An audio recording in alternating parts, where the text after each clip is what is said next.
I found it. Okay, thank you for coming. Now I'm gonna share again my computer so everyone can see the presentation. And thank you for coming. Today we're gonna talk about Lease. The webinar is a series of webinars for the Coalition for Tenant Rights. And today it's in English, and in 2 weeks it's gonna be in French, the same information, but in French. I'm talking from the Wollstock and unceded territory. And according to the Law Society, I can't answer particular confidential questions on public. So I am asking if you have a question and it came at that moment when I'm talking, you could send me a message from the chat and I'm gonna answer at the end of the presentation, or as I said, I can stop the recording. So for people to, I see there is not too many people, so I think we could have a conversation too if you have a question. So I'm going to start. Let's talk about Lease. My name is Jael Duarte. I'm a Tenants Advocate for the Coalition for Tenant Rights. You can see my email, advocate@mbtenants.ca, and my phone number 506-910-2093. You can call me or send me an email.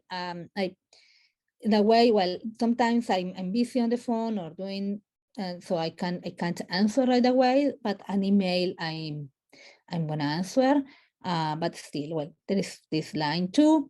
If you are leaving a message, please leave a phone number where you call. I can call back. So I'm gonna start. What is the standard form on lease? So in New Brunswick, we have, in New Brunswick, we have a standard form on lease, and landlord will respect to every tenancy agreement shall provide for both the landlord and the tenant to sign 2 duplicate originals of the standard form of lease. That means either the tenant and the landlord have to have a copy. Sometimes there are more than one landlord, more than one tenant. So the tenant each tenant have to have a copy. A landlord and a tenant may agree to any addition, to the standard form of lease. What are we talking about the standard form of lease? It's a form that is already made by the Tribunal for Tenancy, Residential Tenancy Tribunal, and you can find it at the web page. The ideal is landlords and tenants use this form, and the landlord and tenant may agree to any addition. But you have to be careful that that addition is according to the law. So not addition discriminatory, no addition that goes against the law. If something is against the law, it's simply invalid. You can find this in the Residential Tenancy Act, the Section 9 and followers. So any alteration or deletion from the standard form on lease not respecting the Residential Tenancy Act is void. As I said, if you change something, the landlord changed something and is not respecting the Residential Tenancy Act or even human rights, so it's void. What information to include in a lease? So it has to be the contact information for the landlord and the tenant, the rent amount, and any late payment fee, if so. Smoking and pet policies. And that is why I'm saying, oh, well, that is an information that have the form also. I think in many cases about pet policies, it can be discrimination. And if there is a pet policy that in the building you had to sign, or the landlord don't want the pet in the building, so, and you feel that this pet is emotional support and you can prove it, so I encourage you to go to the Human Rights Commission and make a complaint. You can also just call before. I have experience about calling the Human Rights Commission, and good experience that they can guide you through the process. So the information, any additional bylaw or rules, for example, this building is part residential, part commercial, or things like that. The term, the length of the lease, if the lease is 1 year, per month, per week. Included services or furnishings. So services, if the lease include a hydro, include power, furnishings, the microwave, the refrigerator, something like that. The security deposit amount is really important. This. So for the security deposit amount, we already did a webinar about it, but I want to remind that it's important that this is not money for the landlord. The landlord have to deposit to the tribunal, and you have to have a certificate about it. The rules about assigning a lease to a new tenant. So maybe the lease can say, okay, you can have a new tenant if with these rules and the signatures. What happens if there is not written lease? Where a tenant is not given a standard formal lease, any rental payment owing may be made by the tenant to a residential tenancy officer to be retained until the landlord do a standard formal lease. So if you don't have it, you can ask for assistance to the tribunal and say, hey, I don't have a written lease and I want to pay to you until I have a written list. So the other possibility, where a standard form of lease has not been signed, so is the possession. That doesn't mean if it's written there is not a contract. It's a contract. So that creates a tenancy agreement. And the term is to be determined by the method of the rental payment. So how often you pay. That is, I find this disputable in a way. You could say, well, if you pay month by month, so your lease will be month per month. So you have to be aware of that. That is why I think it's better if you don't have a lease, you made the landlord making a lease, complaining to the tribunal and paying to the tribunal until the landlord make the lease. He or she is gonna make the lease if they are not paid. Effective date of the tenancy agreement. The tenancy agreement is taking effect from the date fixed on the commencement of the tenancy without the requirements of any entry onto the premises. That is a meaning because it was a change before where it has to be the person entry to the premises, to the apartment, to the house to make effective the tenancy agreement, the lease. Now it's not necessary. If the lease is signed the 1st May, for example, and I entered the May 15, still the date of the lease is May 1st, always, because that was the date. I can decide enter it later, but that doesn't mean that the lease doesn't exist. Runmate agreements. This is really common in having runmate agreements. When more than one tenant is named on the lease agreement, they are equally responsible for the tenant unit, including any damages and paying the full rent amount. There is a form, and you can Google it, renting in New Brunswick, the standard lease, and you will find a form from the roommate agreement. So I encourage you to use this form if you have a roommate agreement. So each roommate is responsible. I received different people asking me, my roommate is not paying and things like that. This roommate agreement will fix many confusions about it.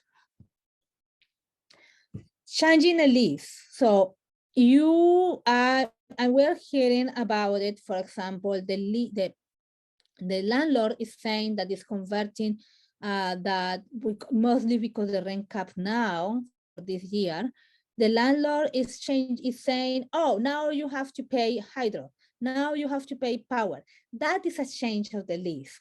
So I'm telling people, don't sign it. If you don't agree, don't sign it. It's an agreement.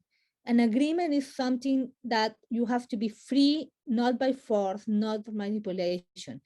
If you don't agree, so you complain to the tribunal. And if you feel like you are a senior, you are a person with disabilities and you are being discriminated because of this, so make a complaint also to the Human Rights Commission. So for changes for a long-term lease, so 5 years or more, the landlord must give the tenants 3 months written notice. For a mobile home, it's 3 months written notice. If it's not in this, so I will say, don't sign it, complain to the tribunal, and make that way the tribunal and the Human Rights Commission that you have been, that depending on the condition, is case by case, but don't, if the landlord is forcing you, manipulating you, threatening you, you don't have to, you can go to the tribunal, you can go to the Human Rights Commission.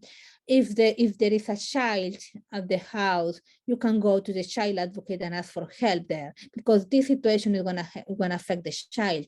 If you're a senior over 65 years old, go to the senior advocate, ask for help, because it's a really vulnerable situation where we're living here now. Request a review of the change. So the change have to be reasonable and fair. So if you are in the long-term lease or a home mobile, or even, as I said, if you are being pressured or forced, you request also asking that is not reasonable and fair. So the tenant can ask to have written notice reviewed. So what is not reasonable and fair? Oh, my landlord just want to go over the rent cap. They want to make a rent increase without respecting the law. That is not reasonable and fair. So please complain to the tribunal. You have to ask in written notice. When there is a written notice, you have to be reviewed. You have just 15 days. So do it as soon as you can. And you can complete an application for assistance to the Residential Tenancy Tribunal. Remember, on that web page, Renting in New Brunswick, you will find the application for assistance. If you are not good with computers, you can also go to Service New Brunswick. They have the forms, and you can fill it there and make the complaint. And include a copy of the written notice received from the landlord. Now, as we have been hearing in the news, there are changes in the law. And I wanted to touch about this, even if it's a little bit over the idea of the lease. I was thinking of when I planned these webinars, but at this moment, I think it's something that we have to talk. So termination of the lease. Now there are requirements. So the landlord of the immediate family want to live in the rental. That is so the landlord have to justify to the tribunal if they want to terminate. The rental unit will be used for something other than for residential purposes. So it's gonna be commercial, and that has to be clear. There is some confusion about the Airbnb. From my point of view, Airbnb are not commercial, because they are not paying taxes as commercial. So I think if you have this, complain to the tribunal. The rental unit will be renovated, significantly requiring vacant possession. That means the tenant is working for the landlord. Oh, sorry, it's vacant possession. That means the renovation is taking so much space in the house, in the apartment, that a tenant can't continue living there. But if it's a renovation, at the entry of the house, and you can enter for another door for some days, that is not something to terminate the contract. The tenant is working for the landlord, maintaining or managing the rental, and the job ends. So part of the contract is the residential, and the person is working for the landlord, and the job contract ends, so it ending the lease. What to do? So tenants may apply to have a notice of termination reviewed by the Residential Tenancy Tribunal, who will then undertake an investigation to establish the reason and validity for the termination. As I said, it has to be fair and reasonable, and with these conditions mostly. If your notice of termination was served at any day after June 2nd, it's void. It doesn't have. So if it's not with these reasons we said before, in the slide before, is void, this notice of termination. But if you received a notice after March 22, but before June 2nd, the tenants can apply to the Residential Tenancy Tribunal for compensation, even if the reason isn't one of the new ones. Renovations. So we have been seeing about renovations, about how landlords are saying, I'm going to renovate. And because I want to renovate, you have to leave. So now we're seeing that the renovation have to be in a way that the tenant cannot continue living there. But so the person can be without water, electricity, heat, or safety hazard or noise. If the noise is too bad, will not include minor renovations. The landlords are required to begin the renovation within 2 months of the date of the termination. If not, if the tenants catch the landlords not renovating in 2 months after the date of termination, the tenants have to apply and can apply to the Residential Tenancy Tribunal for compensation. There is when I said it is important to keep receipts, to show to the tribunal how the damages, how to demonstrate how that this situation damages you. You have to change school in the middle of the year. Now you have to pay gas to take your child because it takes a little time. Telling the system of school that you have to, that you change it. Now, before you walk to work, now you have to take, you don't have a car, you have to pay taxes. I have been hearing difficult cases like that. So I'm just giving ideas that people having difficulties like that because they have to leave suddenly the apartment where they're living. What if a family member wants to entry to the apartment? So yes, it's a reason to terminate the contract, but the eligible family members are the landlord's spouse, a child of the landlord, a parent of the landlord, or a parent of the landlord's spouse. That's it. It's done. So they have to be eligible family members, these family members. So I ended my presentation. I don't know if someone has some questions at this moment.